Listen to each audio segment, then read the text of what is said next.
Baie welkom by die voorlesing van die Afrikaanse Sabbatskoolles vir blindes en swaarsiendes. Hierdie lesse word voorsien deur die Wêreldkonferensie van die Sewende Dag Adventiste Kerk. Die voorlesing van die les word aan u gebring deur SSL in samewerking met Adventiste Wêreldradio Afrikaans en word voorgeles deur Marlena Nel.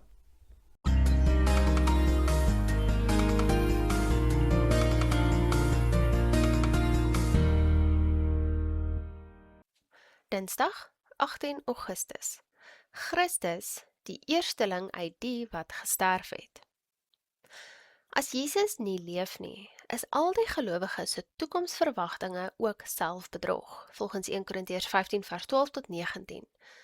1 Korintiërs 15 vers 20 sê, maar nee, God het vir Christus weer laat lewe, dit is seker. Sy opstanding het gebeur. Dit is 'n geskiedkundige feit. Gevolglik het ons die versekering dat elkeen wat in Christus gesterf het, by sy wederkoms uit die dood gewek sal word, volgens 1 Korintiërs 15 vers 20 tot 23. Lees 1 Korintiërs 15 vers 20 tot 23. Let op die uitdrukking as eersteling uit die wat gesterf het. Wat beteken dit? Ons lees 1 Korintiërs 15 vers 20 tot 23. Maar nou, Christus is opgewek uit die dode. Hy het die eersteling geword van die wat ontslaap het, wat aangesien die dood deur 'n mens is die opstanding van die dode ook deur 'n mens. Want soos hulle almal in Adam sterwe, so sal hulle ook almal in Christus lewendig gemaak word, maar elkeen in sy eie orde. As eersteling Christus, daarna die wat aan Christus behoort by sy koms. As teken dat hierdie bose era tot 'n einde gebring sal word, kom die liggaamlike opstanding van diegene wat in Christus gesterf het. Soos gelees in 1 Korintiërs 15 vers 24 en Openbaring 20 vers 5 en 6 lees ook, en die ander dode het nie herlewe totdat die 1000 jaar volëindig was nie. Dit is die eerste opstanding. Salig en heilig is hy wat deel het aan die eerste opstanding. Oor hulle het die tweede dood geen mag nie, maar hulle sal priesters van God en van Christus wees en sal saam met hom as konings regeer 1000 jaar lang. In sy hoedanigheid as die laaste Adam, sal Jesus die koninkryk aan die Vader terugbesorg deur God die Vader se koningskap oor die aarde in ere te herstel. 1 Korintiërs 15 vers 25 tot 28.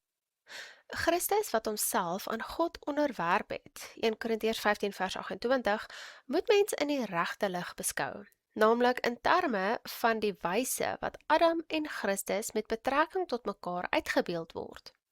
As die laaste en vervolmaakte Adam in die verlossingsplan, 1 Korintiërs 15 vers 45, onderwerp Jesus homself heeltemal aan die Vader se wil, 'n roeping waarin die eerste Adam geheel en al misluk het.